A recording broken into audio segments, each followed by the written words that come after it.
Alors, qui veut voir Jésus élevé comme un étendard sur ta vie, comme un étendard sur l'Église et comme un étendard sur le pays? Alors, exprime-le dans une prière. Dis à Jésus, je veux te voir élevé. La Bible nous dit tout ce que vous demandez en priant. Donc, il y a des choses qu'on pense, mais on n'a pas prié, donc on ne les aura pas. Donc, tout ce que vous demandez en priant. Donc, nous allons prier et demander, Jésus, je veux que tu sois élevé.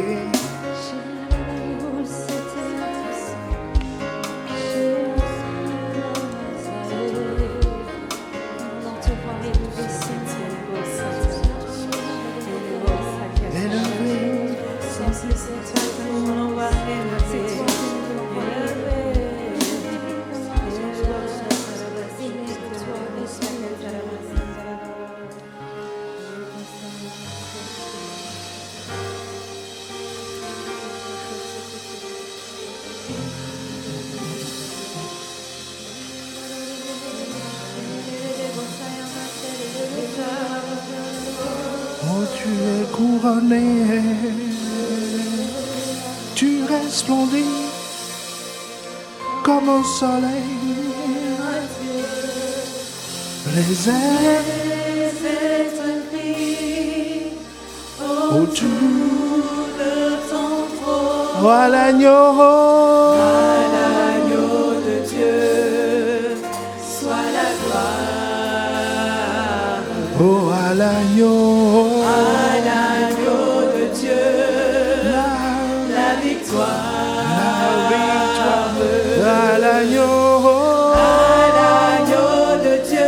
Sois le règne, sois le règne pour tous les siècles. Amen. Oh, amen. À l'agneau de Dieu, soit la gloire. Oh, à l'agneau de Dieu, la victoire. Oh, la victoire à l'agneau soit le règne, pour tous les siècles. Amen, amen.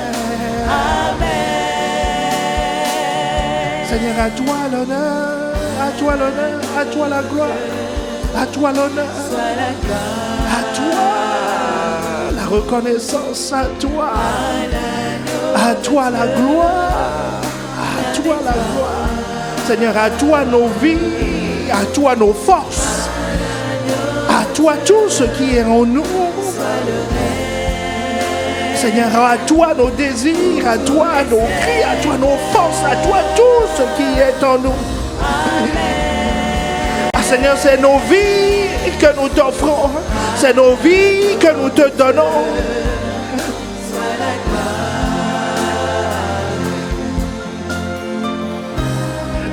Oh bien-aimé, lève la voix. Seigneur, c'est nos cris, c'est nos vies, c'est tout ce qui est en nous, c'est nos forces. Tu aimeras le Seigneur ton Dieu. Est-ce qu'on peut nous afficher ce texte? Tu aimeras le Seigneur ton Dieu. Seigneur, nous nous offrons. Nous nous offrons, nous nous offrons, nous nous offrons, nous nous offrons sur l'autel. Ah Seigneur, ce n'est pas des choses que nous apportons, mais c'est nous-mêmes. C'est nous-mêmes, c'est nous-mêmes. Nous-mêmes, nos cœurs, notre âme, toutes nos pensées. Seigneur, nos cœurs, notre âme, toutes nos pensées. Nous voulons te rendre un culte raisonnable. Un culte raisonnable. Nous nous offrons en sacrifice. Seigneur, que tout ce qui est en nous soit à ton service. Seigneur, nous sommes tes esclaves. Tes esclaves. Tes esclaves te rendent un culte. Toi, l'agneau immolé. toi qui nous as montré le chemin, toi qui t'es donné tout entier à la volonté du Père. Ah Seigneur, nous aussi, ô Esprit de grâce, nous t'invoquons, nous demandons, aide-nous. Esprit de vérité, fais-nous marcher dans la vérité. Christ est la vérité, fais-nous marcher, fais-nous ressembler, Seigneur, vivre pour lui, un culte agréable pour lui, ressembler à l'agneau. Oh, pour tous les siècles, oh, amen, pour tous les siècles. Oh, amen, amen, amen. Oh, pour tous les siècles. Pour tous les siècles. Pour tous les siècles. Amen, amen. Amen. Amen. Oh, amen. Amen. Oh, amen. Amen. Pour nos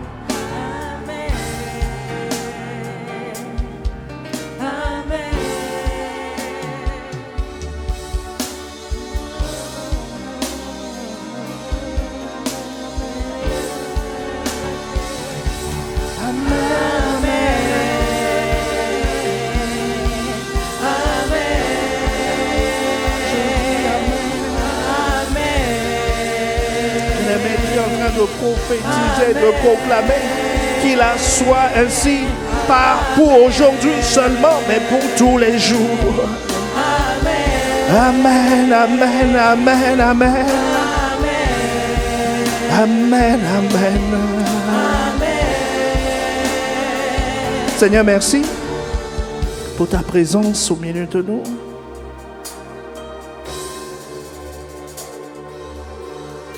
C'est toi l'agneau. Esprit de vérité, conduis-nous à ce que nos vies ressemblent à celles de Christ. Nous sacrifier pour lui rendre un culte raisonnable. C'est pour cela que nous avons été créés, c'est pour cela que nous voulons vivre dans le nom de Jésus. Amen, amen. Amen, amen. Amen, amen. Bienvenue à Impact Centre Chrétien Lille.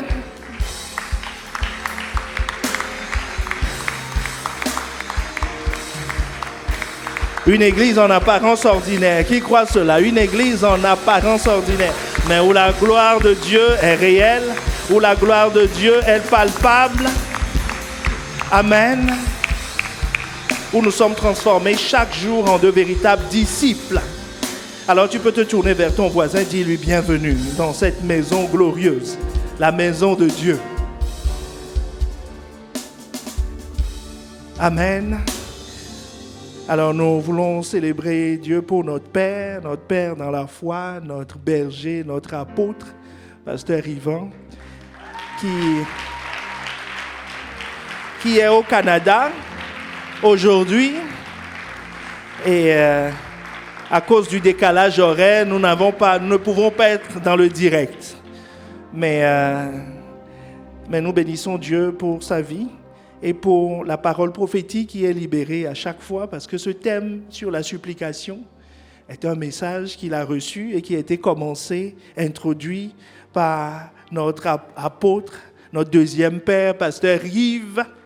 Amen. Est-ce qu'on peut acclamer le Seigneur pour de tels hommes? Et par la grâce de Dieu, nous allons demeurer dans cet enseignement. Amen.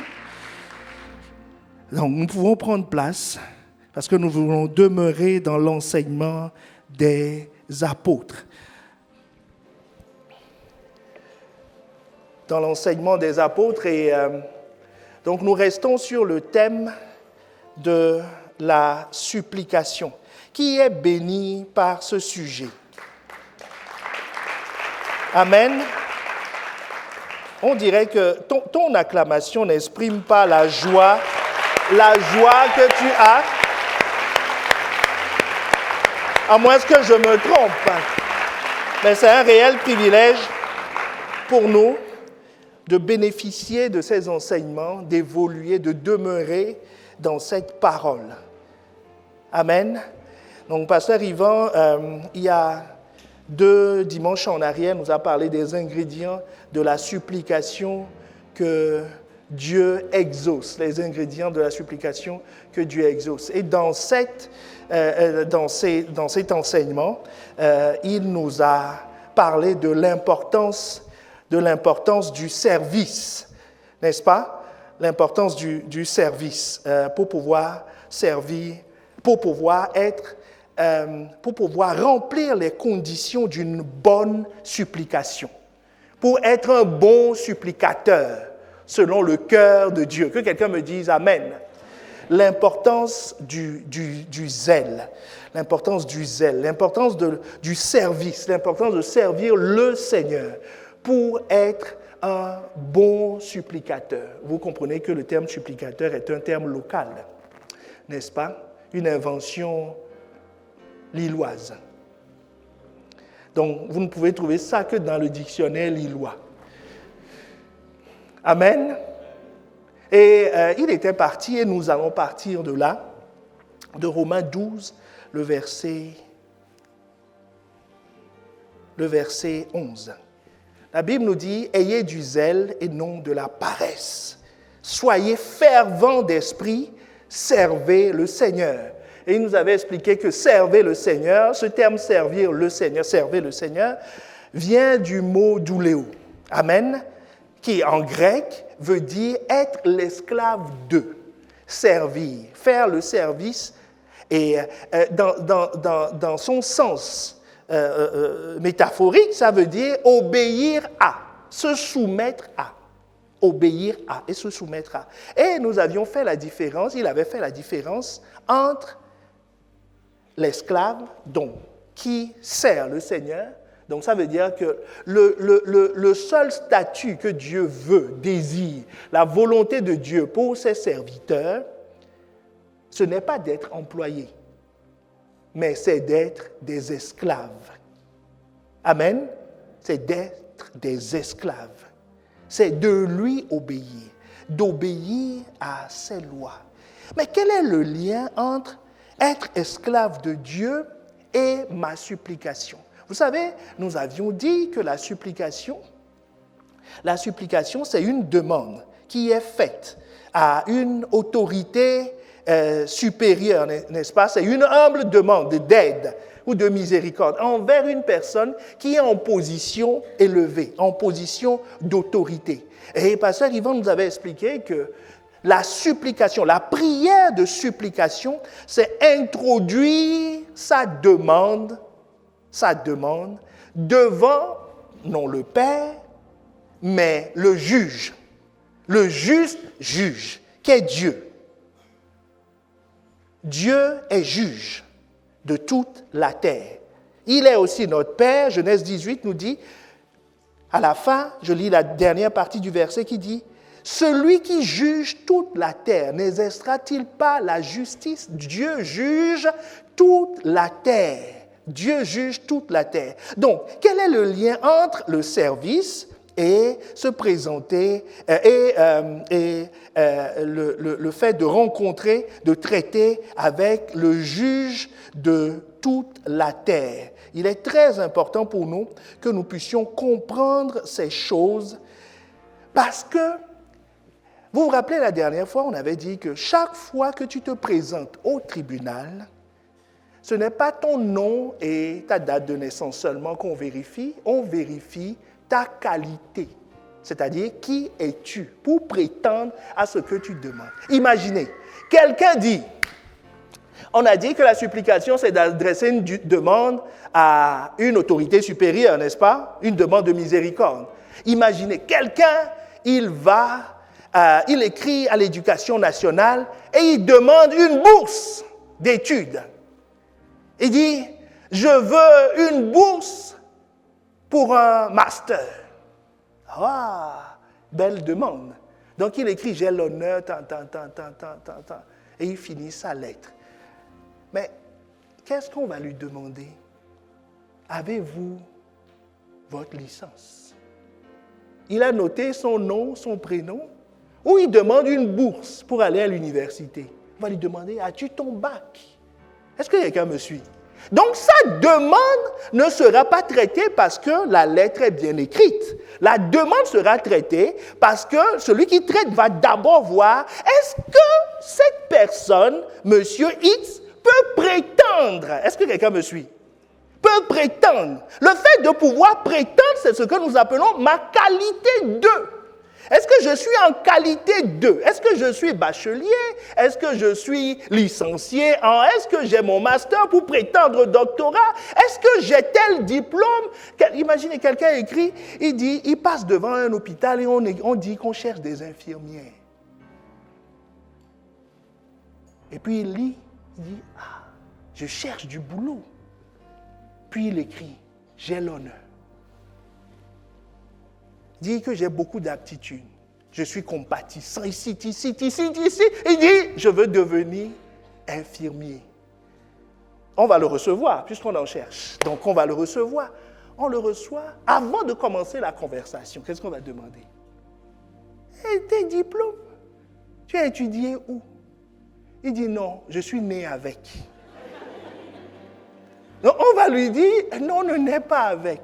En tout cas, on ne connaît pas cette espèce. On cherche ceux qui l'ont eu. Est-ce que quelqu'un me suit? Donc, tu n'as pas la qualité de. Est-ce qu'on est ensemble? Donc, pour introduire une demande, il faut être qualifié. Il faut être en qualité de. Donc, cet enseignement nous a rappelé que quand on est qualifié esclave, il y a des droits. Est-ce qu'on est ensemble? Quand on est qualifié employé, il y a des droits. Quand tu es qualifié employé et que ton salaire finit le 15 du mois, est-ce que tu peux retourner voir ton employeur? Je connais quelqu'un qui a éduqué son enfant comme ça. Parce que son enfant, avec son argent de poche, à chaque fois, il n'y a que quelques enfants qui ont fait ça. Vous n'avez jamais fait ça. Quelques jours après, il n'a plus d'argent. Donc, il retourne voir papa en disant, « Papa, j'ai plus d'argent. Donne-moi, donne-moi. » Un jour, son père lui a dit, « Tu vois, moi aussi, j'ai quelqu'un qui me donne de l'argent de poche. Ça s'appelle un salaire. » Il dit, « Mais moi, quand mon argent de poche, le salaire finit, je ne peux pas retourner le voir pour lui demander une rallonge. » Il dit, mon petit, toi aussi, fais la même chose. Est-ce qu'on est ensemble? Fais la même chose. Tu ne peux pas retourner. Donc, si tu es employé, c'est la loi des employés. Si ton argent finit le 15 du mois, il faut attendre. Mais si tu es esclave, donc tu n'as pas de salaire. S'il n'y a pas à manger le 15 du mois, ben tu fais le guet, tu dis, patron, on a faim. Ou tu t'évanouis, tu t'évanouis devant lui. Quand tu le vois passer, on peut appeler le SAMU, ne te réveille pas. Tant qu'on ne te donne pas à manger, est-ce que quelqu'un me suit? Voilà. Donc, vous voyez, il y a le droit des esclaves et il y a le droit des employés. Donc, quand on se présente devant le trône de grâce, Dieu se pose la question, il vérifie, enfin, pas le trône de justice. Amen. Dieu vérifie la qualité de celui qui dit, celui-là, est-ce que c'est un esclave ou c'est un employé? Est-ce que quelqu'un veut connaître les droits des esclaves? Alors, les esclaves, allons dans l'article 23, alinéa 25 jusqu'à 28, du chapitre d'Exode. Est-ce qu'on est ensemble? La loi dit, vous servirez l'Éternel, votre Dieu. Vous allez faire quoi? Esclave. Et lui, il bénira votre pain. Donc tu comprends, quand ton pain finit, si tu es esclave, tu dis, Dieu, je t'ai servi, donc, miam, miam, j'ai faim. Donc, si tu vas devant le trône de justice comme esclave, disant à Dieu, j'ai servi, il bénira ton pain, il éloignera la maladie. Ça, c'est l'assurance, la sécurité sociale. Est-ce que quelqu'un me suit? C'est un seul forfait, il n'y a pas de complémentaire à payer, c'est bon. Tu sais, il paye tout, et partout. Pas que dans l'Union européenne. Au pôle, tu dis, Dieu, je te sers. Regardez, tous ces missionnaires qui sont partis, il y a des années, qui ont sillonné des continents, il y avait des serpents, ils étaient sur des fleuves, ainsi de suite. Aujourd'hui, avant de partir, tu vas dire, ah non, il me faut telle assurance, évacuation. Tu dois avoir la garantie. Rapatriement en France, en jet privé. Sinon, je ne pars pas. Mais non, ces esclaves-là, est-ce qu'on est ensemble? Et ils partaient, l'apôtre Paul, un grand esclave. Ça, c'est les hauts gradés dans les esclaves. Est-ce que quelqu'un me suit? Il était en train de faire son travail, il a été piqué par un serpent. Il a secoué le serpent comme ça. Et il a continué son travail. Pourquoi? Il est assuré. Est-ce que quelqu'un me suit? Donc, la loi dit, vous servirez, vous serez esclaves, donc vous pouvez prétendre au pain, à la sécurité sociale. Il n'y aura dans ton pays ni femme qui avorte, ni stérile. Je remplirai le nombre de tes jours. C'est-à-dire, tes programmes sont déjà faits. Toi, tous les matins, tu passes les récupérer. Vous voyez, ça, c'est l'esclave. Il dit, j'enverrai ma terreur devant toi, une protection. Je mettrai en déroute tous les peuples chez lesquels tu arriveras, et je ferai tourner le dos devant toi à tous tes ennemis. Donc, si il y a un esclave qui va au tribunal, et il y a un employé qui vient, donc l'employé, ça, on verra tout à l'heure, tout le monde. Donc, qui vient? L'employé est déjà condamné. Est-ce que quelqu'un veut? Il a une peine planchée pour commencer. Parce que Dieu dit que je te ferai tourner le dos. Je ferai tourner le dos à tes ennemis. Est-ce qu'on est ensemble? Est-ce que nous réalisons? Pour nous dire qu'il y a une différence de traitement entre l'esclave et les autres. Donc, est-ce que quelqu'un est en train de voir le lien entre le service, ma qualité de serviteur et ma supplication? Ma supplication, dans quel sens? C'est ce à quoi je peux prétendre. Selon ma qualité, je peux maintenant demander des choses. Donc, nous allons rester sur ce sujet et voir les différents groupes de serviteurs qu'on a. Donc, il y a des serviteurs employés, amen, et il y a des serviteurs esclaves. Des serviteurs employés et des serviteurs esclaves. Nous allons nous allons faire une étude de cas dans Luc 15, à partir du verset 11. Luc 15, à partir du verset 11. C'est Jésus qui raconte l'histoire et c'est une parabole. Et dans les paraboles, nous avons les mystères du royaume, des choses cachées bien avant la fondation du monde, ici. La Bible nous dit, il dit encore, un homme avait 2 fils. Le plus jeune dit à son père, je m'arrête là. Donc, la personne en question est aussi un père. Amen. Mais il a une entreprise. Il a une entreprise parce qu'au verset 17, nous voyons, étant rentré en lui-même, il se dit. Bon, vous savez, on va lire l'histoire maintenant. Et comme ça, nous reviendrons dessus dans la suite pour que nous soyons tous au même niveau d'information concernant ce texte. C'est une parabole. Chaque fois qu'on relit ces choses, c'est nouveau. La Bible nous dit, le plus jeune, verset 12, dit à son père, « Mon père, donne-moi la part du bien qui me revient, qui doit me revenir. » Et le père leur partagea son bien. Leur partagea son bien. Bon. Peu de jours après, le plus jeune fils, ayant tout ramassé, partit pour un pays éloigné. Il dissipa son bien en vivant dans la débauche. Lorsqu'il eut tout dépensé, une grande famine survint dans le pays. Il commença à se trouver dans le besoin. Il alla se mettre au service d'un des habitants du pays qui l'envoya dans ses champs garder les pourceaux.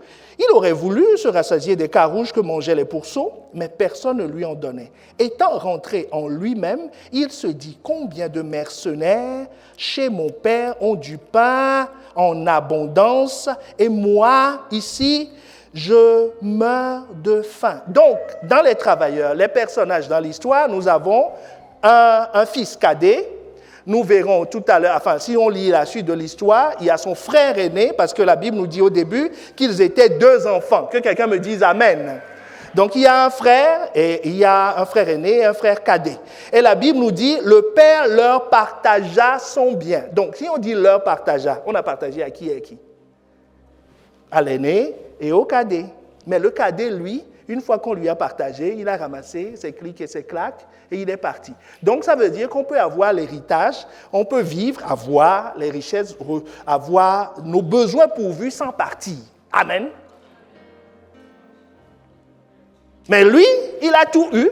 Il a été béni, on peut être guéri, délivré, on peut... est-ce que quelqu'un... On peut être guéri, délivré, que Dieu nous bénisse avec 10 000 maisons, des enfants prospères, toutes sortes de choses glorieuses. Sans partir.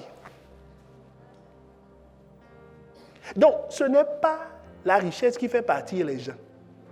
Ce n'est pas la prospérité qui fait partir les gens. Est-ce qu'on est ensemble?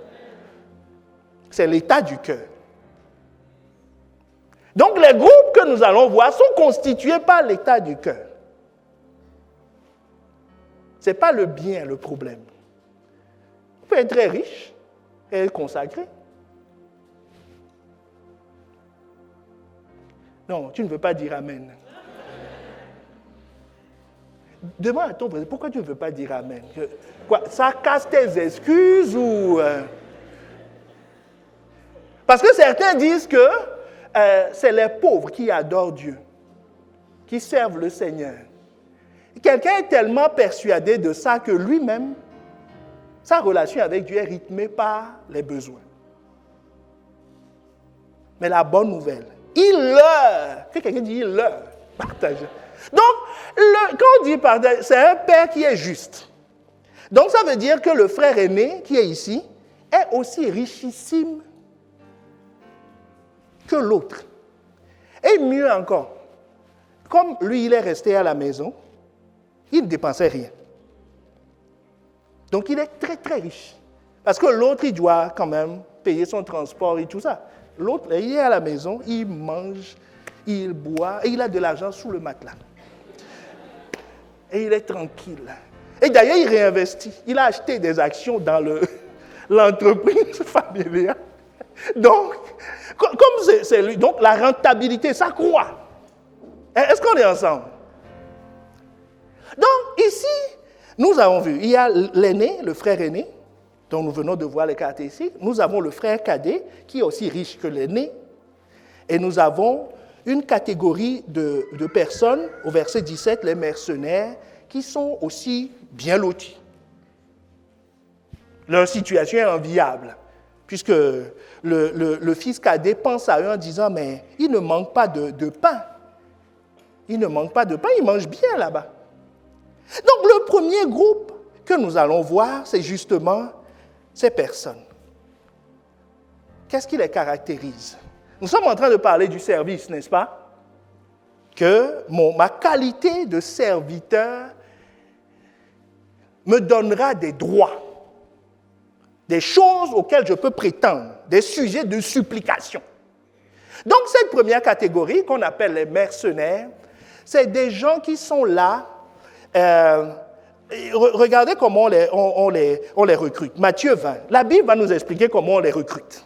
Matthieu 20, le premier verset. Car le royaume, c'est une autre parabole. Que quelqu'un me dise Amen. La Bible nous dit, voilà comment Dieu, dans son service RH, fonctionne.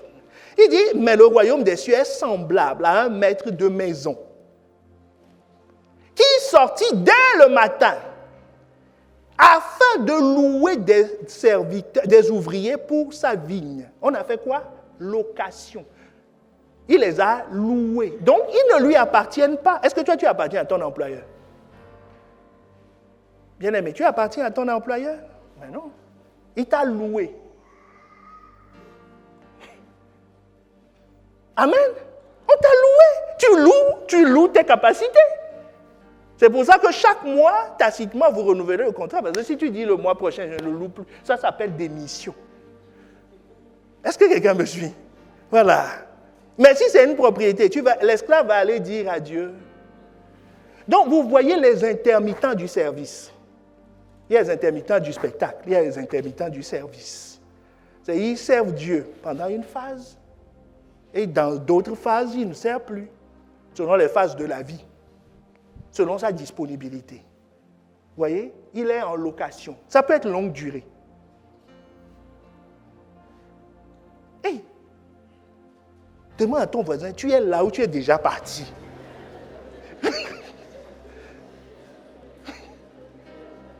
Non, nous sommes juste en train d'appliquer ce que nous savons. La parole à nos vies. Donc, louer veut dire que si un ouvrier dit « Aujourd'hui, je veux travailler », il vient. Sinon, demain, il envoie un texto à Dieu le Père. Une prière au travers d'un responsable, au travers de Dieu lui-même en disant « Je suis fatigué. Aujourd'hui, je ne sers pas. Je ne viens pas. Je ne peux pas aller à l'église. J'ai travaillé cette nuit. » Donc, on est en contrat de location. Donc, tu vois Dieu, ce dimanche-là, mon service d'adorateur, c'est reporté à dimanche prochain. Si tu es gentil, peut-être qu'au lieu d'une heure de culte, je resterai pour les 2 cultes. Comme ça, je rattrape le... Il y a un frère qui vient d'un pays où le culte est bien encadré en termes de durée et qui est allé dans un autre où il n'y a pas de cadre. Amen. Et qui a fait 7 heures, je crois. Et quand il est sorti, il a dit, je reviendrai le mois prochain. J'ai atteint mon quota de culte pour ce mois-ci. Est-ce qu'on est ensemble? Donc, c'est un contrat de mercenaires. Il y a des mercenaires dans la maison.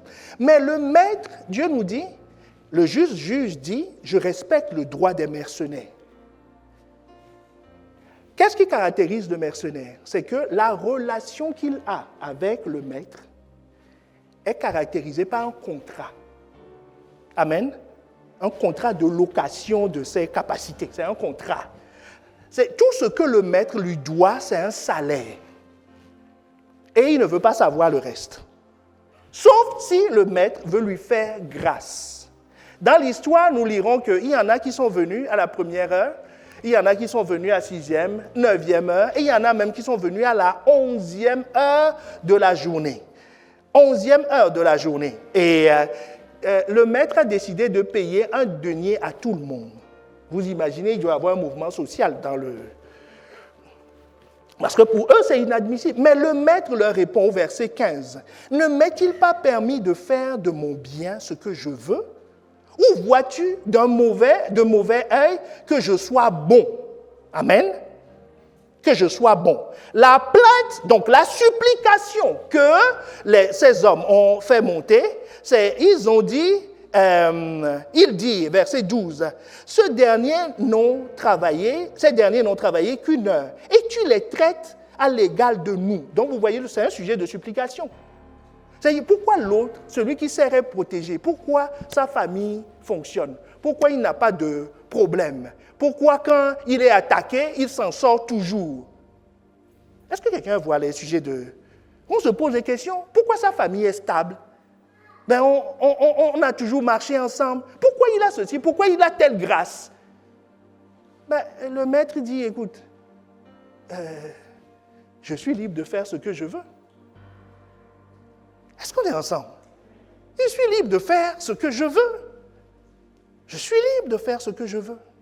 Donc, dans ce type de relation, ce type de serviteur, ils adorent le Seigneur pour un salaire.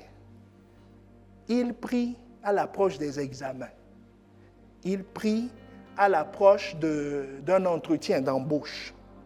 Ils prient les premières semaines de l'embauche jusqu'à la fin de la période d'essai. Ils prient dans la zone de transition CDD, CDI. Est-ce que quelqu'un me suit? Ils prient quand il y a des difficultés d'enfantement. 3 points de suspension. Est-ce que chacun voit les sujets? Voilà. Il prie particulièrement la nuit quand il n'a pas bien dormi. Enfin, quand il a été attaqué dans son rêve. Là, le feu. Quand il se lève là, pendant 1 heure, il appelle la terre entière pour demander des conseils. Quel verset? Le psaume 91. Le psaume 91. Il connaît ça par cœur. C'est une relation qui est rythmée par les besoins. Et Dieu lui aussi dit, tant qu'il respecte sa part de contrat, je respecterai ma part. Mais sa supplication n'est pas basée sur un droit quelconque, mais est basée sur la grâce. La bonté, vous voyez le terme, hein, verset 15. Hein? Il dit, où vois-tu de mauvais œil que je sois bon? Donc la relation que Dieu va avoir avec lui, c'est une relation de bonté. C'est pour ça qu'aujourd'hui, quand il est attaqué dans son sommeil par un démon, il crie Jésus, Jésus, Jésus! Et le démon fuit. Il dit non, powerful, que là, l'onction, non, ce jour-là, c'est un jour de pitié. Est-ce que quelqu'un me suit? Pourquoi je dis ça? Parce que les fils de Séva, qui connaît les fils de Séva? C'est des exorcistes. Et c'est des fils de sacrificateurs. D'accord? Donc, dans la Bible, ils ont vu Paul dire au nom de Jésus. Les démons sont sortis. Donc, eux aussi, ils se sont tenus devant le trône de grâce, le trône de justice, en invoquant le nom, en disant, démon, au nom de Jésus, que Paul prêche, tu connais, non, Paul, je te chasse. Le démon dit, ok, je connais Paul en effet, je connais Jésus lui-même. Donc, tu vois, le démon a prononcé le nom de Jésus. Est-ce qu'on est ensemble? Il dit, je connais. Et il dit, mais toi, parce que devant le trône de justice, Dieu n'a pas validé le fait qu'il utilise ce nom aujourd'hui. Est-ce qu'on est ensemble?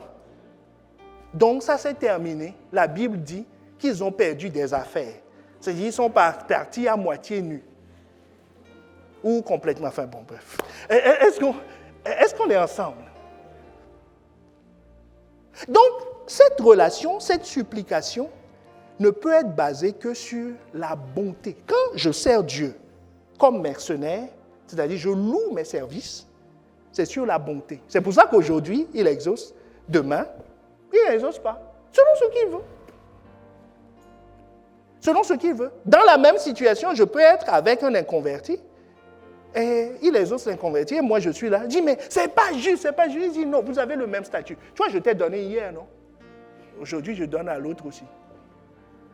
Et si tu veux insister, il va te dire, où vois-tu de mauvais œil que je sois bon? Et là, tu es obligé de répondre non. Est-ce qu'on est ensemble? C'est un groupe. Et toute la créature est sur ce... Donc, nous savons que dans ce groupe-là, toute créature, Satan lui-même, il a accès au trône de justice. Rappelons-nous,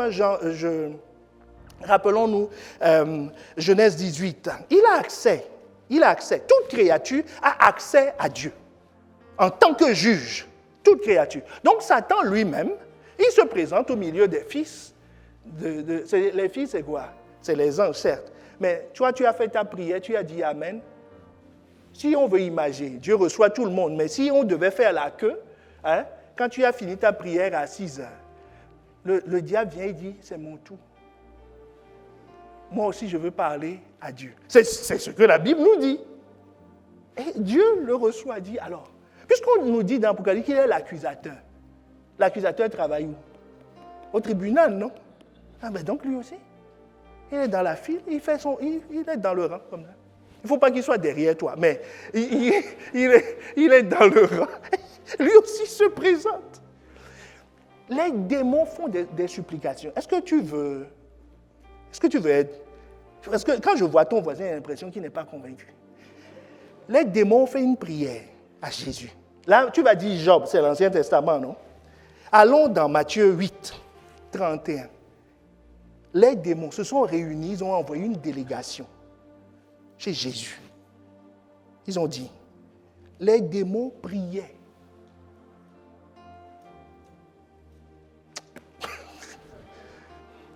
Les démons priaient Jésus. Ils sont venus en file indienne. On dit, c'est lui le chef. Il dit, écoute leurs supplications. Ils disent à Jésus, si tu nous chasses, envoie-nous dans ce troupeau. Jésus a dit oui. Ils ont été exaucés ou pas? Est-ce qu'on est ensemble? Donc, dans la même file, il y a les animaux qui viennent. Pour commencer, d'abord les bêtes des champs.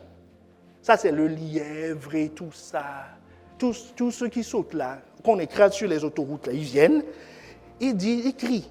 La Bible dit, Joël 1,20, ils crient aussi vers toi, car les torrents sont à sec. Donc, vous voyez, comme on parle de sécheresse là, il y a beaucoup de prières. Oh, est-ce que quelqu'un me suit? Il y a beaucoup de prières dans les champs. Dans les champs, actuellement. C'est pour ça qu'il a plu ces jours-ci. Dieu les a exaucés. La Bible nous dit, le psaume 149, le verset 9, les petits des corbeaux crient beaucoup à Dieu. Il dit, il donne la nourriture au bétail. Aux petits des corbeaux, quand ils crient. Donc ça veut dire que quand ils ne crient pas, ils ne mangent pas. Vous comprenez pourquoi ils crient toujours? Pour manger. Dieu leur donne. Est-ce que quelqu'un est en train de voir qu'il y a une ligne dans le monde des employés ou le monde des supplications? Il y a beaucoup de personnes qui demandent, et toute catégorie qui demande. Et Dieu exauce. Mais la prophétie dit, donc la supplication, ce n'est pas l'exclusivité des chrétiens. Que quelqu'un me dise Amen. Ce n'est pas l'exclusivité des chrétiens. Quand tu crois qu'il n'y a que toi qui supplies, oh, le petit du corbeau fait que dit, oh, regardez-moi ça. Si je trompe moi-même, regarde ma prière que je fais monter pendant 1 heure. Adieu. Adieu. Adieu. Mais la prophétie dit, Zacharie 12, 10, alors je répandrai sur la maison de David et sur les habitants de Jérusalem un esprit de grâce et de supplication. Et ils tourneront les regards vers moi. Un esprit de grâce et de supplication. Donc ça veut dire que Dieu ne veut pas pour toi et pour moi que nous le supplions comme le corbeau. Parce que nous avons faim. Parce que nous avons un besoin. Il veut que nous le supplions, mais que nous le supplions par son esprit. Par son esprit. Pas à cause de nos besoins, pas à cause de nos préoccupations. Oh, est-ce que quelqu'un... Dieu veut que tu le supplies par son esprit. C'est pour ça qu'il nous donne l'esprit de grâce et de supplication. L'esprit de grâce et de supplication. Éphésiens 6, 18 nous dit, faites en tout temps par l'esprit toutes sortes de prières et de supplications. Par l'esprit. Donc Dieu veut que nous prions. La volonté de Dieu pour toi, c'est ça. Que tu le supplies, que tu pries par l'esprit. Que tu pries par l'esprit. Est-ce qu'on est ensemble? Est-ce que quelqu'un veut rendre grâce à Dieu pour cela en disant, Seigneur, je réalise que tu veux que tu veux que je te prie par ton esprit. Par ton esprit. Par ton esprit. Quand l'esprit est en train d'agir, bien-aimé, quand l'Esprit de Dieu est en train d'agir, quand c'est l'Esprit de supplication qui est en train d'agir, il y a quelque chose de particulier qui se passe. Il dit, le verset nous dit, ils tourneront le regard vers moi, celui qu'ils ont percé, ils pleureront sur lui comme on pleure sur un fils unique. Ils pleureront amèrement sur lui comme on pleure sur un premier-né. Bien-aimé, quand c'est l'Esprit de grâce et de supplication qui nous anime, nous sommes conscients de Jésus. Nous sommes conscients du Père, parce qu'il dit, ils vont pleurer comme on pleure sur un fils. Donc tu vas avoir les émotions, les sentiments de Dieu, d'un Père qui perd son... Donc ça veut dire que non seulement la particularité de la supplication du juste, c'est quoi? Il reconnaît à la fois Dieu le juge, ce que toute la création fait, mais lui, il le reconnaît aussi comme le Père. Comme le Père. Il ne prie pas seulement celui qui donne à manger, mais il prie le juge qui est son Père. Est-ce qu'on est ensemble? Le juge qui est son Père. Donc ici, on aura deux groupes. Le groupe des esclaves, le groupe des fils de Dieu, qui ont Dieu pour Père, et leur Père est le juge. Donc, en fait, quand ils supplient et leur Père est le juge. Est-ce qu'on est ensemble? Et le reste de la création qui ne supplie que le juge. Qui ne supplie que le juge. Ce qui va nous amener au deuxième groupe, toujours dans Luc 15, que nous sommes en train de voir. Est-ce que quelqu'un est en train de recevoir quelque chose? Luc 15 qui nous dit qu'il y a dans cette maison, verset 12, le plus jeune dit à son père, « Mon père, donne-moi la part de bien qui doit me revenir. » Est-ce que quelqu'un est en train de voir sa supplication? C'est une demande. Il s'adresse au juge, celui qui donne, celui qui a le pouvoir de donner. Il dit, « Monsieur le juge, je veux rentrer dans mon héritage. » C'est une question juridique. Je veux rentrer dans mon héritage. Donne-moi la part qui me revient. Et sa supplication a été exaucée. Sa supplication a été exaucée. Et qu'est-ce qu'il a fait dès le lendemain? Enfin, quelques jours après, peu de jours après, le plus jeune, ayant tout ramassé, partit pour un pays éloigné où il dissipa son bien en vivant dans la débauche. Qu'est-ce qui caractérise ce groupe? Le premier groupe que nous avons vu, c'est le groupe de ceux qui supplient pour avoir des choses et qui n'ont pas de relation avec le Père. Un mercenaire n'a pas de relation avec le Père. Que quelqu'un me dise Amen. Un employé n'a d'autre relation que la relation contractuelle avec son employeur. Point. Il ne peut pas lui demander « Je manque d'amour, prends-moi dans tes bras ». Ce n'est pas dans le contrat. Amen. Mais par contre, le deuxième groupe de ce fils que nous sommes en train de voir, lui, il a un droit. Il a un droit très intéressant, c'est qu'il est fils. Il est fils. Il est fils. Donc, c'est un fils qui est aussi conscient de ses besoins. Donc, un fils qui a des besoins, c'est quelque chose, ça existe, non? Des fils qui ont des besoins. Est-ce que vous en connaissez? Un fils qui a des besoins. Quoi de plus normal? Quoi de plus normal? Donc, il a fait sa prière, il a été exaucé. Mais maintenant, la Bible nous dit qu'il ramassa toutes ses affaires et part. Autrement dit, la relation qu'il a avec son père est rythmée par quoi? Les biens, ses besoins. Mais c'est un fils, hein? C'est un fils. C'est un fils. On ne peut pas lui dénier ça. C'est un fils. Donc, il a une relation avec le Père, mais il a aussi une relation avec les besoins. Et ce qui détermine leur relation, ce n'est pas la relation avec le Père, c'est la relation des besoins. C'est-à-dire, il prie quand il a un challenge. C'est tout. Il sert quand il a un challenge. Quand il a un défi. C'est tout. Là, comme il est devenu riche, ça va compromettre sa relation avec le Père. Il a pris ses clics et ses claques, a ramassé ses affaires. On dit, il tout ramassé, tout. Mais donc, il n'a même pas laissé de chaussettes pour venir en week-end à la maison. Est-ce que quelqu'un me suit? Il est parti. Il a tout ramassé. C'est-à-dire, quand il disparaît là, Dieu sait qu'il a disparu.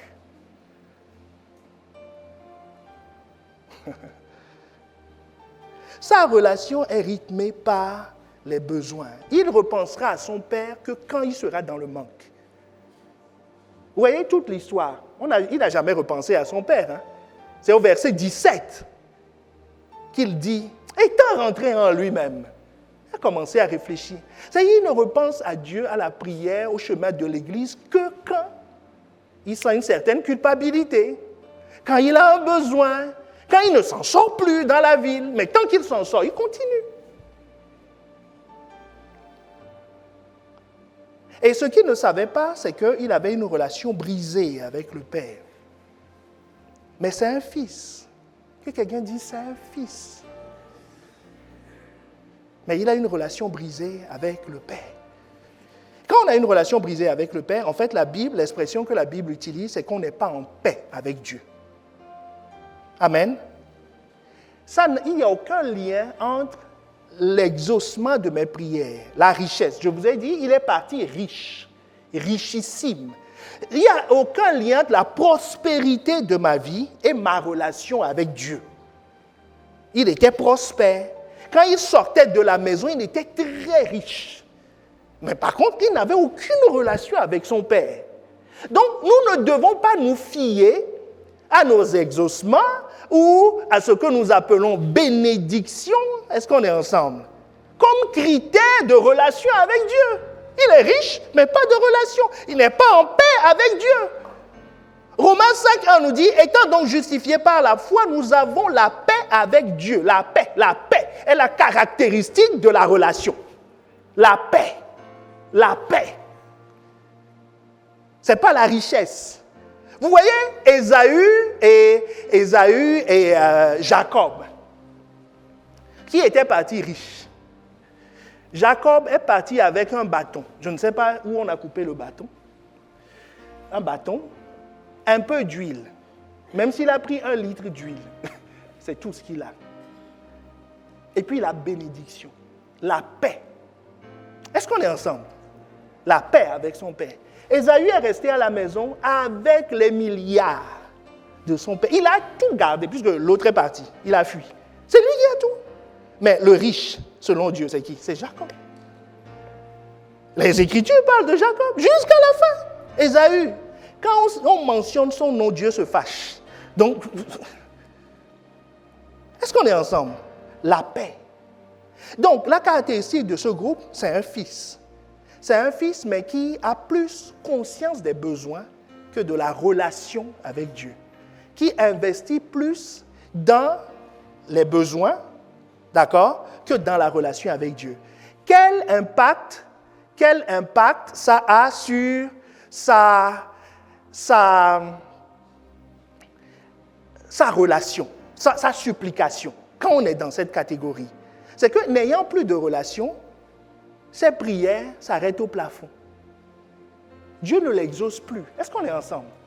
Il n'est pas en paix avec Dieu. Quand on est en paix avec Dieu, qu'est-ce qui se passe?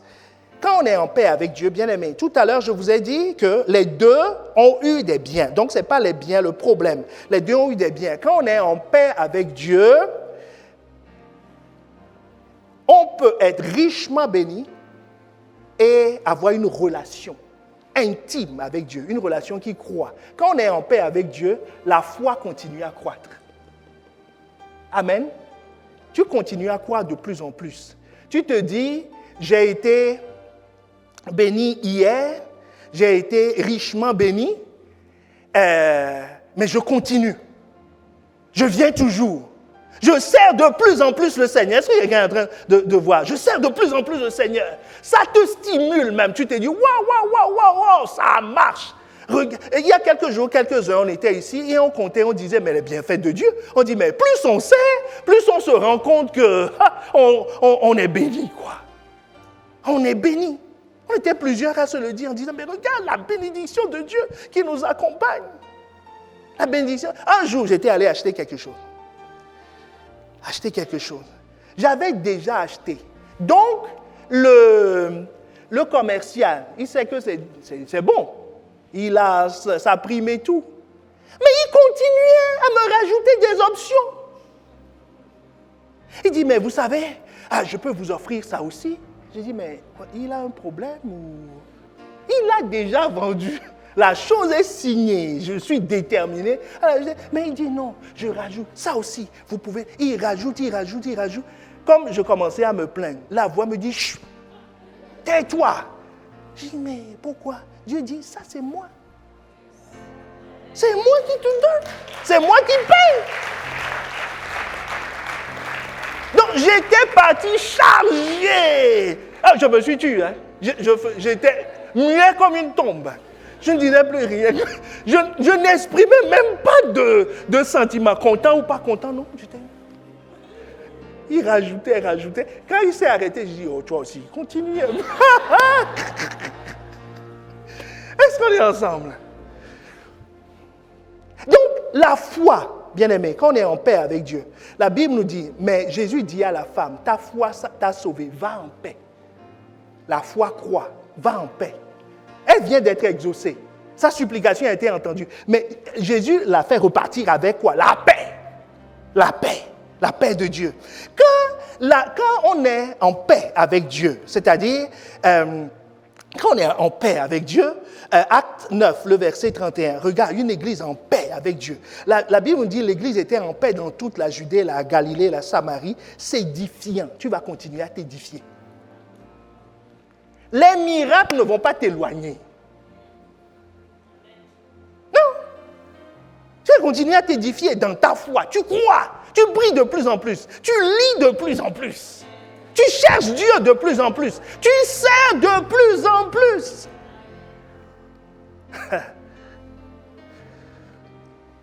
Il marchait dans la crainte du Seigneur. Tu seras plus craintif. Et il s'accroissait par l'assistance du Saint-Esprit. C'est le Saint-Esprit qui entraîne l'accroissement et non des astuces. C'est le Saint-Esprit.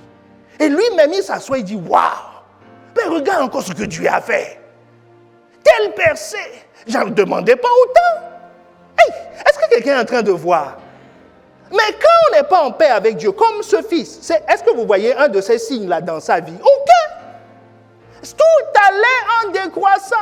Moins de relations avec le Père, de plus en plus de problèmes. Il volait de catastrophe en catastrophe.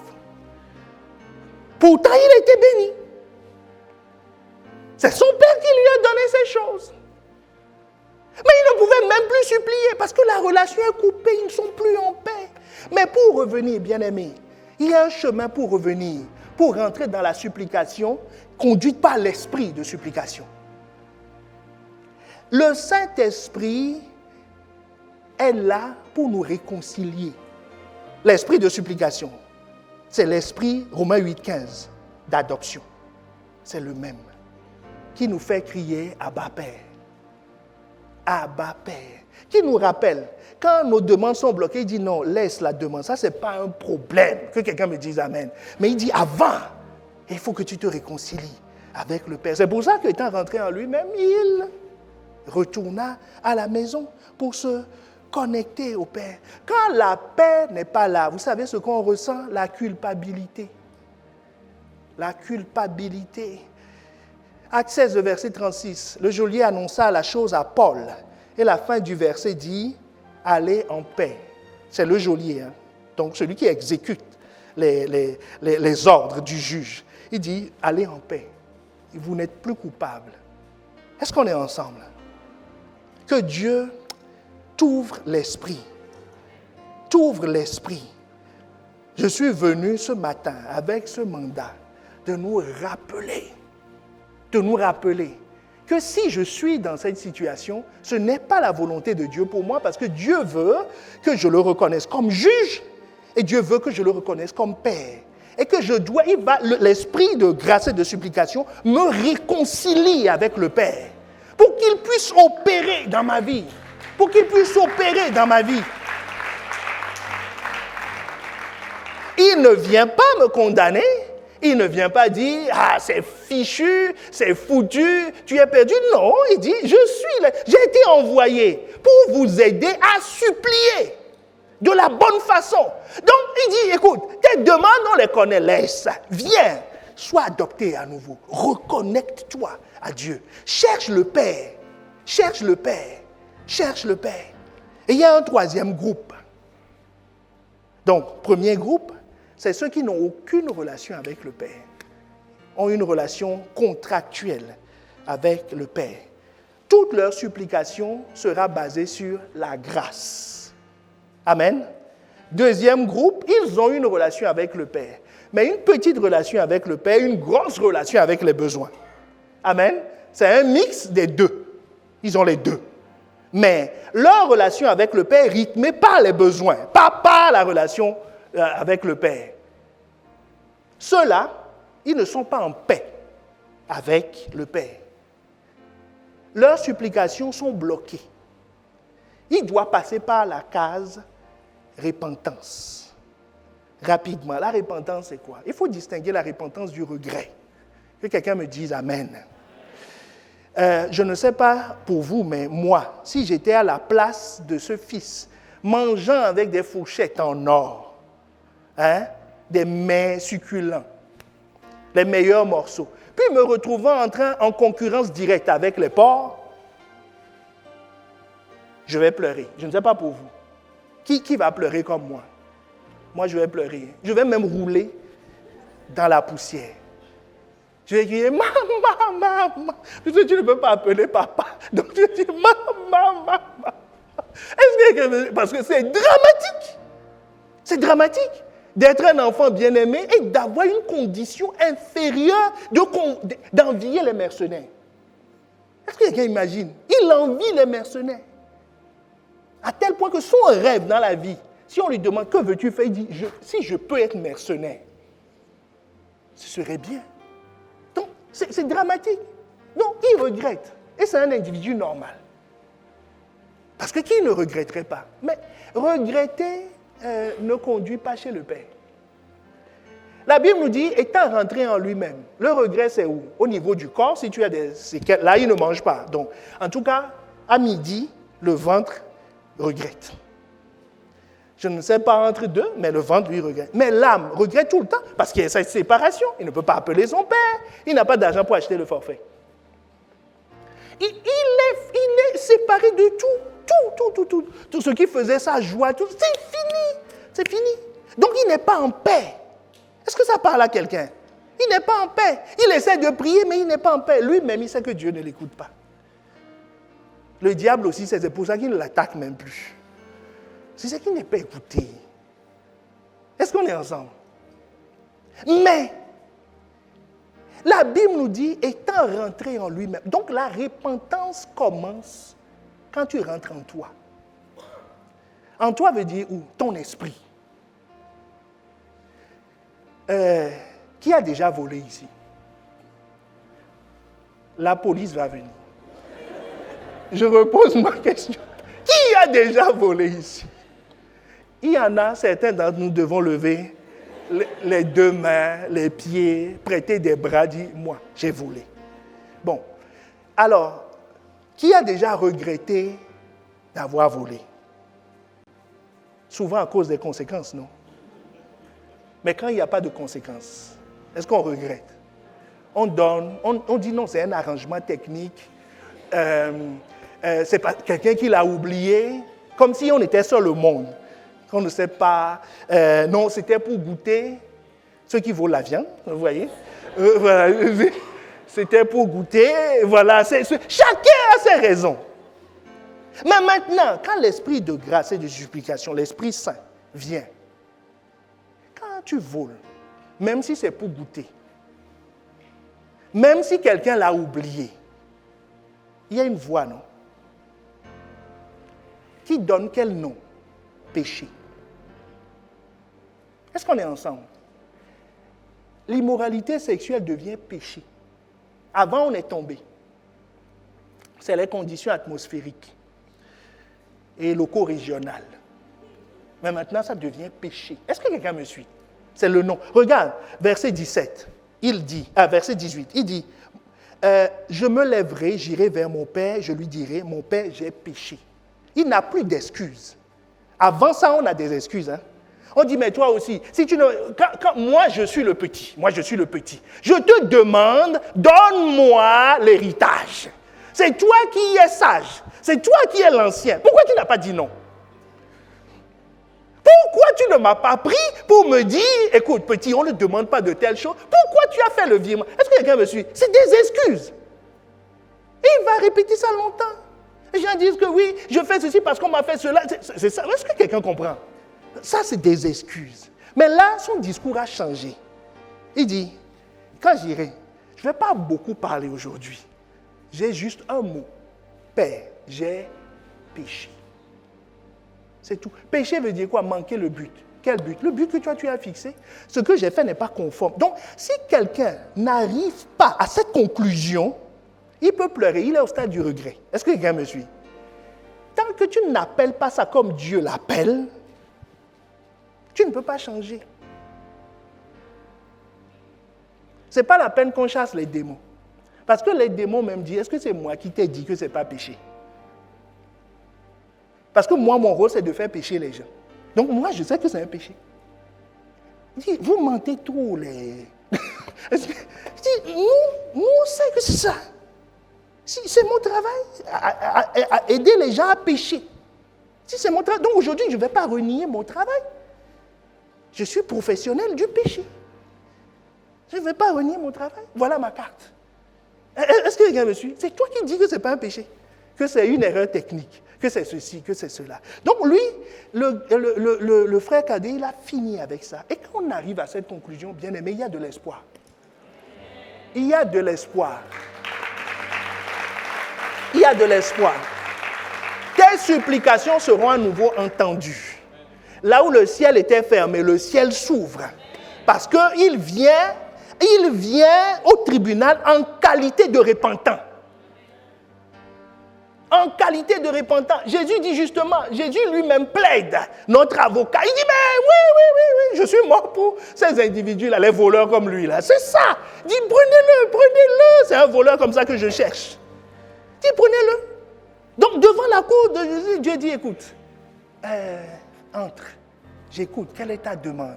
Il dit, je veux être mercenaire. Dieu dit, non, tu ne peux pas être mercenaire. Si tu es pardonné, tu retournes à l'état antérieur. Tu retournes à ton état de base. Tu es fils, non? Tu redeviens fils. Mais tant qu'il se confondait en excuses, rien n'allait pour lui. Ce qui nous amène à la troisième catégorie. Donc, vous voyez qu'on peut changer. On peut évoluer. Parce que Dieu veut nous amener à supplier comme il veut. N'oublie pas, il faut que tu le reconnaisses comme juge et comme père. Mais pour que le père reconnaisse celui qui a rompu une relation avec lui, il faut que le juge ait fini le travail. Et dise que non, c'est bon, le sang a parlé pour lui, c'est bon, il est pardonné. Donc le père dit, viens, reviens à la maison. La troisième catégorie, c'est ceux qui sont plus préoccupés par la relation avec leur père que leurs besoins. Et c'est là où Dieu te veut. Ils sont plus préoccupés par la relation avec leur père que leurs besoins. La Bible nous dit que le frère aîné, verset 25, verset 31, verset 31. La Bible nous dit, mon enfant, c'est le père qui parle, lui dit le père, mais tu es toujours avec moi. Et tout ce que j'ai est à toi. Il dit, mais mon petit, toi tu es toujours avec moi. Donc tout ce que j'ai est à toi. Autrement dit, avant même que tu n'ailles au tribunal, tes besoins sont déjà pourvus. te demande juste d'envoyer une demande pour qu'il y ait une trace dans les archives. Est-ce que quelqu'un me suit? Tes besoins sont déjà pourvus.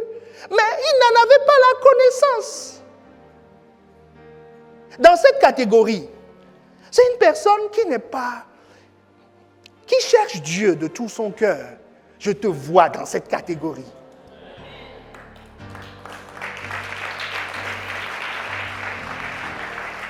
Mais qui de temps en temps est titillé par ses besoins.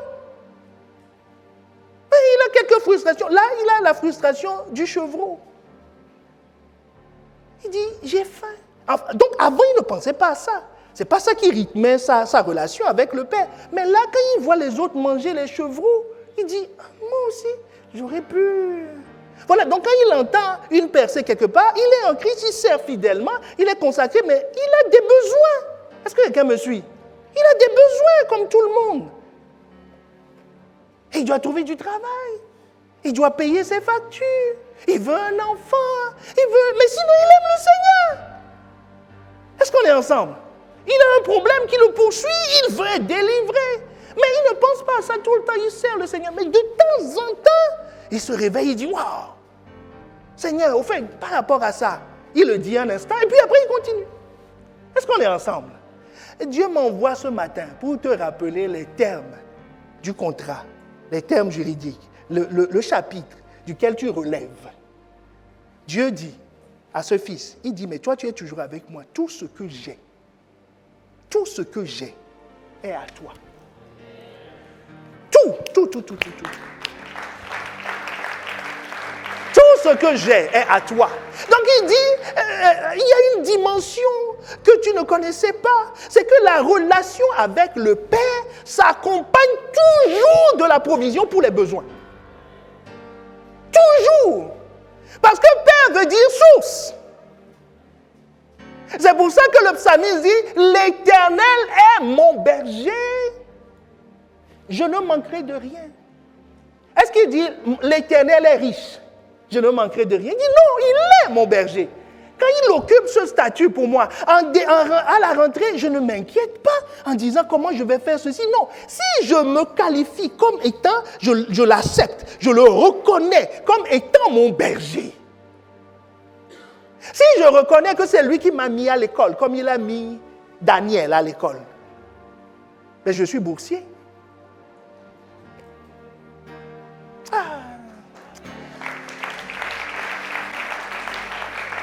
Si je reconnais que c'est lui qui a créé l'institution mariage et que je suis rentré dans le mariage, mais j'enfanterai. Je relève de ce chapitre. Tous mes besoins sont pourvus. Si le diable me poursuit, s'il y a un péché coriace qui veut se coller à ma peau, mais la Bible me dit que celui qui est en lui ne pêche pas. Dans 1 Jean, il dit on ne pêche pas. Donc, il y a de l'espoir pour moi. Je vais changer. Qu'est-ce qui peut me limiter? L'Éternel est mon berger. C'est ce chevreau-là, c'est à moi. Donc, tout ce que j'ai à faire, c'est de me lever et de savoir comment prendre le chevreau pour bien l'assaisonner. M'asseoir, manger ça. Ça, c'est le soir. Et le lendemain, je retourne au travail. Parce que si c'était l'autre, il mange le chevreau et c'est fini. Est-ce que quelqu'un me suit? Il ne travaillera plus. Il va digérer pendant 5 jours. Alors que ce fils-là, Dieu dit, mais tu es toujours avec moi. Bien-aimé, comprenons bien une chose. Dieu dit, tu es avec. Pas moi, je suis avec toi. Est-ce que quelqu'un comprend la nuance? C'est toi qui es avec moi. Parce qu'il a 2 enfants, vous vous rappelez? Il y a un qui a choisi de ne pas être avec. Mais ses besoins ont été pourvus. Et il y a celui-là, ses besoins aussi ont été pourvus. Puisque lui, il a oublié qu'il avait un héritage du même type que l'autre. Nous avons été bénis de toutes sortes de bénédictions dans les lieux célestes. Dans les lieux célestes. Oui, bien-aimé, dans les lieux célestes. Vendredi, nous prions en disant, regarde, quand tu te soumets à Dieu, il pourvoira à tes besoins. Le petit Jésus, il est allé à l'école. Lui, la parole, il est allé à l'école. dans Luc 2, il est allé s'asseoir au pied des docteurs, discutant avec eux à 12 ans. Il est resté là 3 jours. Est-ce que toi, tu peux laisser ton enfant 3 jours sans manger, sans boire? Mais qui a pourvu à ses besoins? À 12 ans, 3 jours, il était là. Il posait des questions. Ça veut dire qu'il a bien mangé même. Dieu a pourvu. C'est Dieu qui l'a mis à l'école. Daniel a eu la même révélation. Dieu a pourvu. Dieu trouve du travail aux gens. C'est Dieu qui leur a trouvé le poste parce que dans leur mission, ils doivent servir auprès du roi. Il y en a qui se battent à longueur de journée pour leur appel. Il y en a qui sont juste esclaves. Et puis ils se retrouvent et disent, ah, j'ai atteint le poste. Le temps qu'ils réalisent ça, hop, les anges viennent le prendre encore. Et d'autres sont là en train de se battre. Que non, on a pris ma place, on a pris ma... Est-ce qu'on est ensemble? L'Éternel est mon berger, je ne manquerai de rien. Donc, la supplication de ce genre de fils qui ont choisi de rester avec Dieu dans les bons et les mauvais moments. Dieu a exaucé, Dieu n'a pas exaucé. Il est frustré ou pas? Est-ce qu'il a dit quelque part qu'il va sortir de la maison? Non.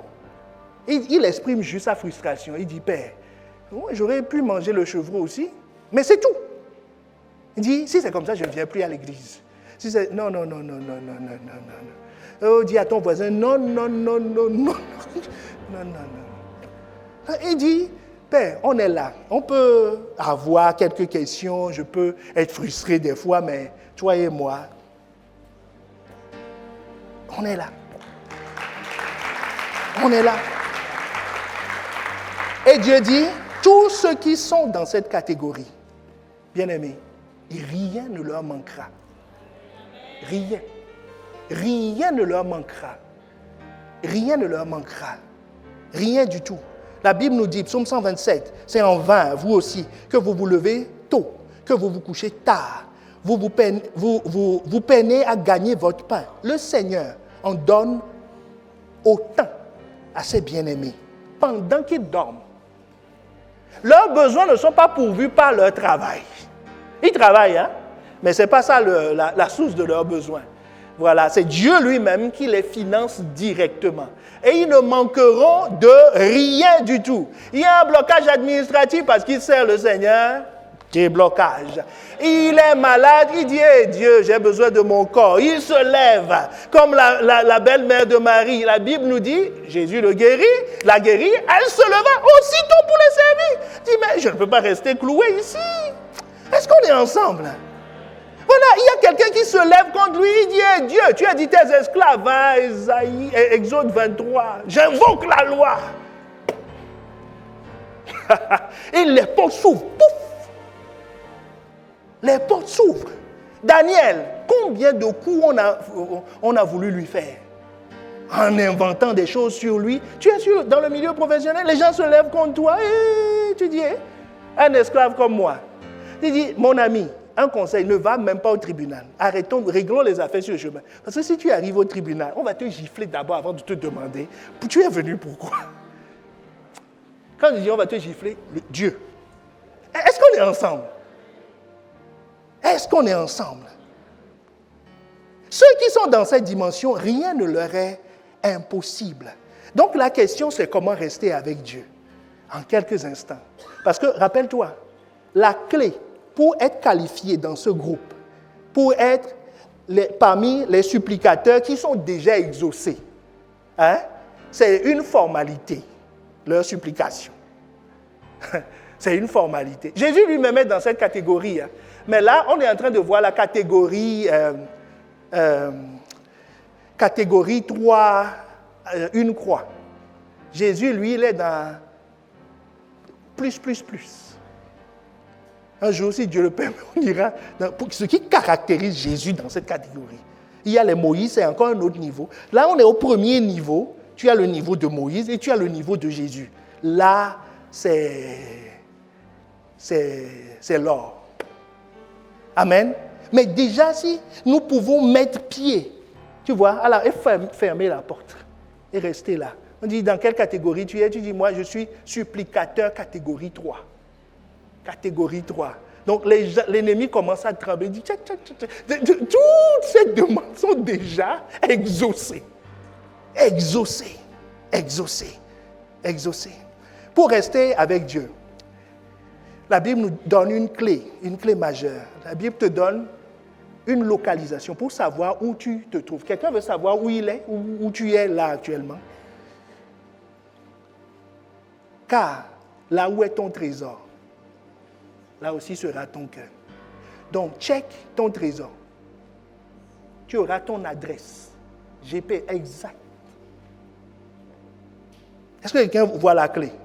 Qu'est-ce qui te tient à cœur? Si tu trouves ça, tu trouves ta localisation. Ne dis pas je suis à Villeneuve d'Ascq. Dis je suis à l'adresse de mon trésor. Je suis dans ma banque. Est-ce qu'on est ensemble? C'est pour ça que la Bible dit, fais de l'Éternel tes délices et il te donnera. Tu es déjà exaucé. Il te donnera. Est-ce qu'on est ensemble? Quel trésor encore? Le trésor de sa maison. Psaume 36, le verset 8. Combien est précieuse ta bonté, ô Dieu, à l'ombre de tes ailes, les fils de l'homme cherchent un refuge auprès de Dieu. Auprès de Dieu. Celui qui aime sa présence. Il est dans la catégorie de ceux qui sont avec. Amen. Est-ce que quelqu'un voit? Ce n'est pas Dieu avec nous, c'est nous avec. Celui qui fait de Dieu ses délices, qui s'occupe de sa maison, qui aime le lieu où il est, dans l'atmosphère où il est avec Dieu. Ce fils aimait l'atmosphère de son père. Il avait des frustrations, mais il aime l'atmosphère de son père. Il préfère ça que d'aller dehors. L'objet des délices, c'est quoi? Ce n'est pas la voiture. Ce n'est pas la prospérité. La Bible nous dit, Psaume 119, le verset 143,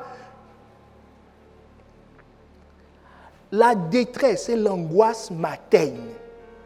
2 points. Tes commandements font mes délices. C'est tes commandements, mes délices. Ce n'est pas parce que j'ai eu une percée surnaturelle en disant « Waouh, j'ai été exaucé. Regarde, maintenant j'ai 10 maisons. » Ne t'attache pas à ça.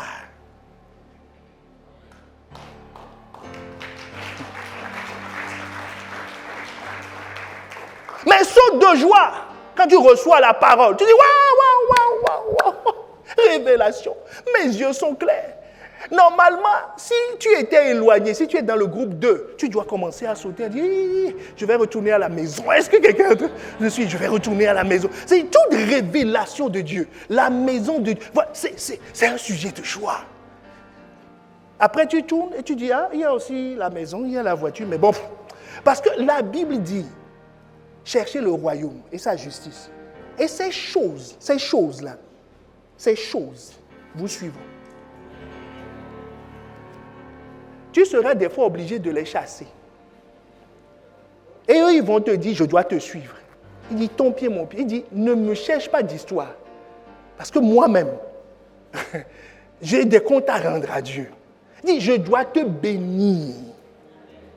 Je dois te bénir. Est-ce que quelqu'un est en train de recevoir quelque chose? Je dois te bénir.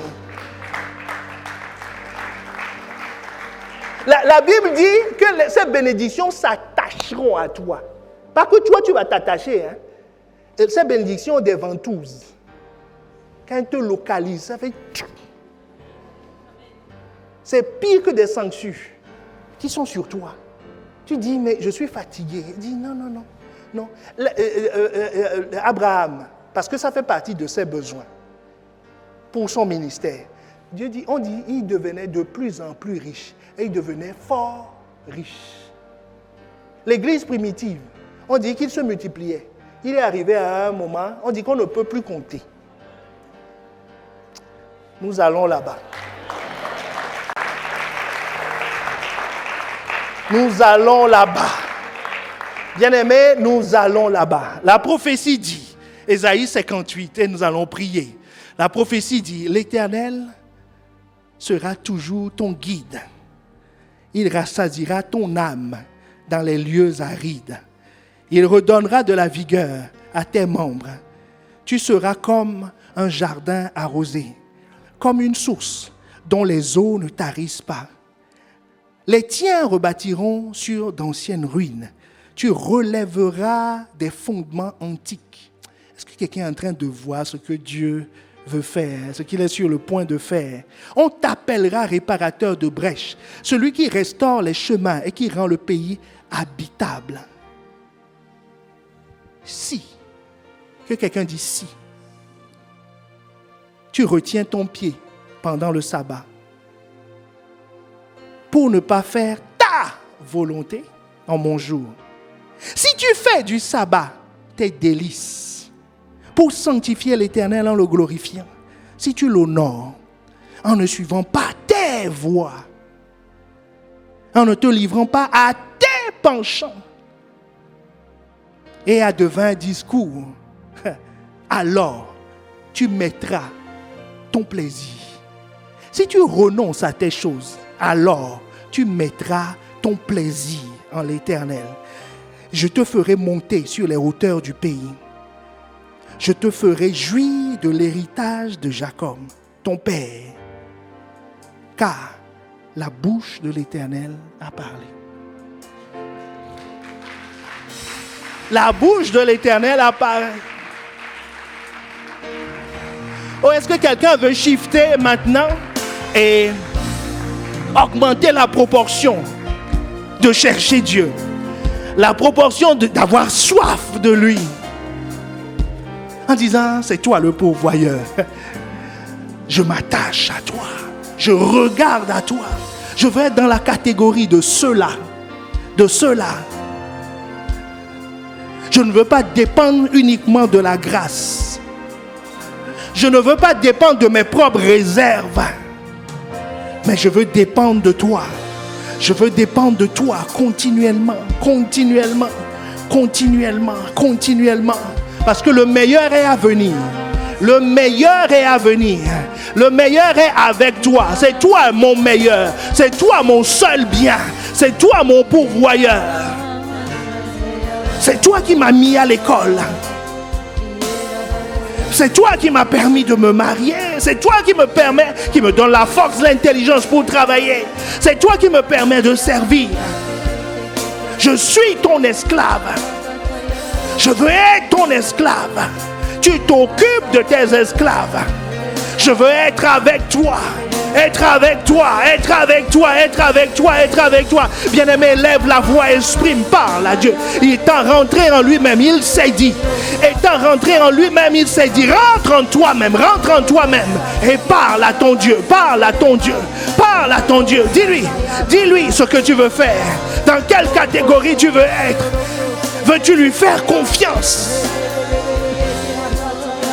En suppliant, en étant confiant en lui, confiant avec l'assurance que ce qui importe, c'est le Père. Parce que l'esprit de grâce et de supplication me fait prendre conscience du juge, mais aussi du Père que je sais.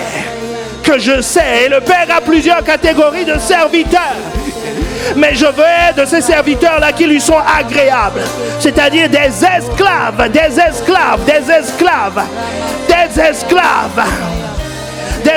Il aime les esclaves. Des enfants esclaves. Qui sont attachés à lui, qui restent avec lui, qui s'attendent à lui.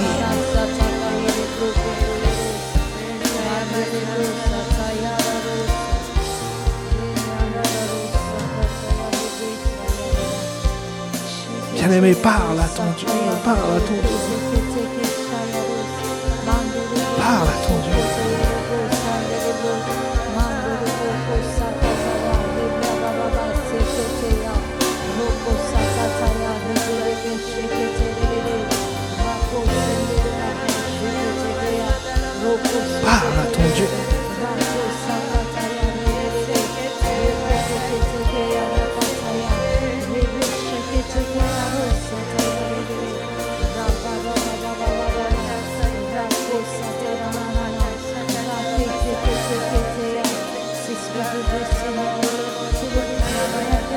Ah, bien-aimé, parle à ton Dieu.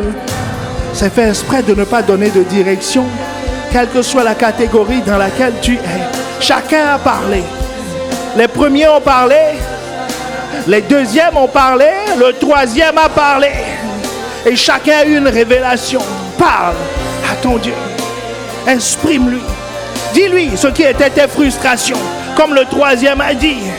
Et dis-lui, la folie s'était attachée à moi, je ne savais pas. C'est le manque de connaissance qui m'a poussé à dire ces choses. C'est le manque de connaissance qui m'a poussé à prendre cette décision, à prendre cette direction. Mais maintenant, étant rentré en moi-même, le troisième aussi est rentré en lui-même. Il s'est dit, mais au fait, j'aimais bien les chevrons, je faisais des plats. Et il a dit à son père. Son père lui a donné une révélation à chacun. Une révélation parce qu'il veut nous voir, il veut accomplir la prophétie. Esprit de grâce et de supplication. Esprit de grâce et de supplication nous amener dans la dimension où c'est lui qui crie en nous, qui crie en nous. Et il y a plusieurs parmi nous, ils n'ont pas besoin que de besoins physiques. Il y a quelqu'un qui a besoin de consécration. Il y a quelqu'un qui a besoin de sainteté. Il y a quelqu'un qui a besoin de constance. Nous avons été bénis de toute bénédiction, de toute grâce dans les lieux célestes. Donc, quelle que soit la chose, nous ne parlons pas que des choses physiques. Dis-le à Dieu, dis-le à Dieu, dis-le à Dieu. Il y en a qui ont des situations compliquées, qui veulent les attirer hors de Christ. Crie à Dieu, dis à Dieu, je sais que tu pourvoiras. Je sais que tu pourvoiras. Moi, mon rôle, c'est d'être ton esclave. Moi, mon rôle, c'est de te chercher. D'abord, toi, ton cœur de père, c'est de rester attaché à toi. Et tu as dit, tu t'occuperas du reste. Tu t'occuperas du reste. Seigneur, pardon d'avoir voulu jouer ton rôle. Pardon d'avoir méconnu, de n'avoir pas respecté ta loi. Mais Seigneur, je veux mettre de l'ordre. Je veux être avec toi. Je veux être avec toi. Je veux être avec toi dans la vallée de l'ombre de la mort. Je veux être avec toi. C'est la seule consigne que tu as dit. Tu as dit, tu es avec moi. Tu es avec moi. Tu es avec moi. Et moi aussi, je veux rester attaché à toi. Bien-aimé, élève la voix, crie, demande à Dieu, garde-moi attaché à toi. Garde-moi attaché à toi. Oh, permets-moi de demeurer dans ta maison. Comme David pouvait le dire, accorde-moi la grâce de revenir et de demeurer dans ta maison. De revenir et de demeurer avec toi. C'est là la clé. C'est là la clé de la supplication. C'est là la clé. Demeurer avec toi. Demeurer avec toi afin que, avant même d'ouvrir la bouche, les besoins sont pourvus. Mais moi, je me préoccupe de ma relation avec toi. Alors Seigneur, aide-nous. Aide ton Église. Aide-nous, aide-nous, aide-nous, aide-nous, aide-nous.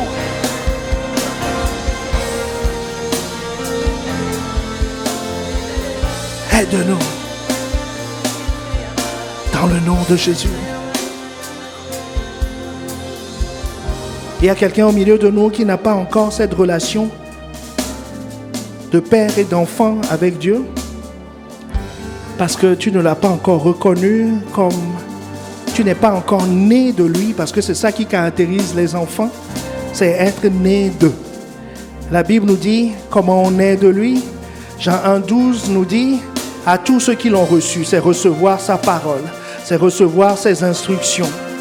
C'est d'accepter que Christ est mort à la croix pour moi. Mais à tous ceux-là qui l'ont reçu, à ceux qui croient en son nom, elle a donné le pouvoir de devenir. Et il y a quelqu'un qui veut recevoir le pouvoir de devenir. Le pouvoir de devenir. Une seule chose à faire. Lève la main là où tu es. Et tous ceux qui ne répondent pas à cet appel peuvent baisser leurs mains pour que nous puissions identifier tous ceux qui veulent recevoir Christ. Devenir enfant de Dieu. Enfant de Dieu. Enfant de Dieu aujourd'hui. Quel privilège d'être son enfant. Quel privilège d'être son enfant. Ou quelqu'un qui s'est éloigné, qui a rompu cette relation et qui dit, moi, je veux revenir à lui aujourd'hui. Je veux revenir à lui aujourd'hui. La grâce de Dieu est disponible. La grâce de Dieu est disponible. La grâce de Dieu est disponible pour tous les siècles. Amen, amen. À l'agneau.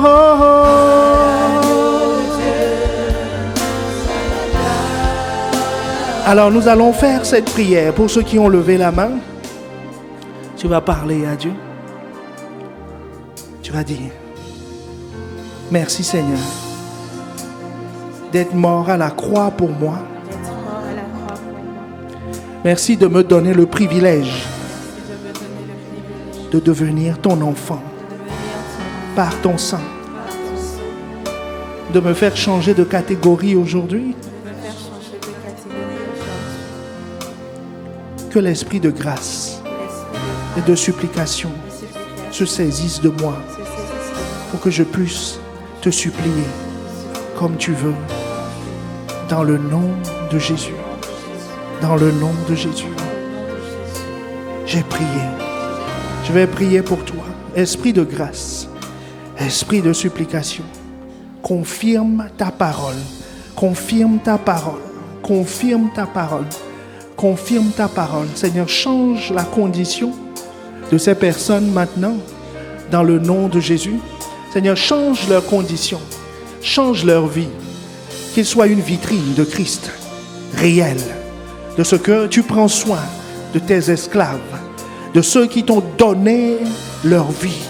Seigneur, honore-les, élève-les et fais-les servir de plus en plus en toi. Seigneur, personne ne peut les arracher de ta main. Que l'ennemi tourne les pieds et fuit devant eux. Les liens sont coupés dans le nom de Jésus. Je commande à tout esprit qui était attaché à ta vie maintenant de sortir dans le nom de Jésus. Dans le nom de Jésus. Et je commande le feu qui brûle les raisonnements, les liens et toutes sortes de choses qui te gardaient attaché à ton passé. Dans le nom de Jésus. Dans le nom de Jésus. Amen, amen, amen, amen. Amen. Bien-aimés, ce mois-ci, nous allons mettre en application tous ces enseignements que nous recevons. Cette semaine, nous avons nos 24 heures et à partir de la semaine prochaine, 3 jours par semaine, nous sommes dans le jeûne et nous nous retrouvons tous les après-midi ici pour chercher dangereusement Dieu à un autre niveau. À un autre niveau. Nous aurons l'occasion, le pasteur Yvan, nous allons reprendre les enseignements, prier avec, jusqu'à voir l'accomplissement. Jusqu'à voir l'accomplissement. Et nous le verrons s'accomplir dans le nom de Jésus.